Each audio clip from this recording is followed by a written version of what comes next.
From the Sky News Centre at 11, Israel's accusing Hamas of punishing Palestinian civilians to draw out the war. Hamas has enough food, fuel, medicine and supplies for a long, drawn-out war against our people at the expense of its own. And Hamas decides when to steal fuel from international agencies. That's Israeli government spokesperson Alon Levy. He says the militant group alone is responsible for any harm that comes to Gazan civilians.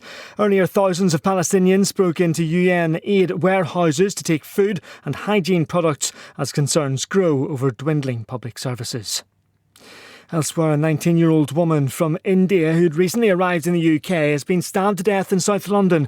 Emergency services were called to a house in Croydon this afternoon, but the 19-year-old died at the scene. A man who's 23 has been arrested on suspicion of murder.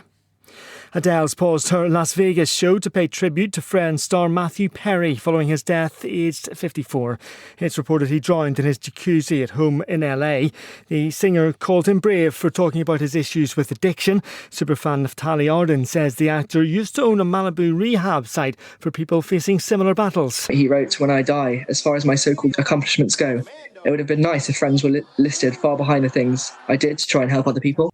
In football, Erling Haaland got a couple and Phil Foden the other as City beat United in the Manchester derby. Elsewhere in the Premier League, Liverpool beat Nottingham Forest 3-0 but without Luis Diaz. His parents have been kidnapped in his home country of Colombia.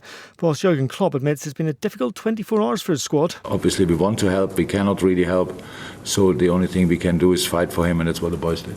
Elsewhere, Rangers scored 2 stoppage-time goals to beat Hearts 2-1 in the Scottish Premiership at Ibrox. And Max Verstappen has set a new record by winning the Mexico Grand Prix.